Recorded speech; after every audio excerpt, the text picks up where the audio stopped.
კაი გამარჯობა ჩემო ძვირფასებო. ეხლა ვენაში ვართ ავსტრიაში. კარგი საღამო გქონდა გუშინ. დღესაც ველოდებით ქართველებს. შვიცაძე, აბა თქვენიცით და საინტერესო ამბავი მაქვს ერთი. აგერ ვართ ახლა მოედანზე დედოფალის სისის მოედანი. მარია ტერეზია დედოფალი ცხოვრობდა აგერ უკან. როგორც მითხრეს და ერთ საიდუმლოსაც გაგადობთ. თურმე დადიანების ქალი იყოლია რძლად. ისტორიული ფაქტიაო, როგორც მითხრეს და ხედავთ. ვენა და საქართველო როდის მეგობრობდით.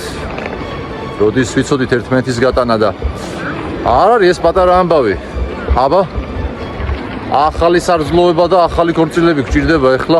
ჩვენ ესე ნენელა ნათესაობით თუ შევალთ ამ ევროპის სიყვარულში, თორე პოლიტიკურად არ გამოდის და არიქა აბა ქორწილები და გოჭები დაყარეთ რაღაცნაირად კიდე შეიძლება შედგეს.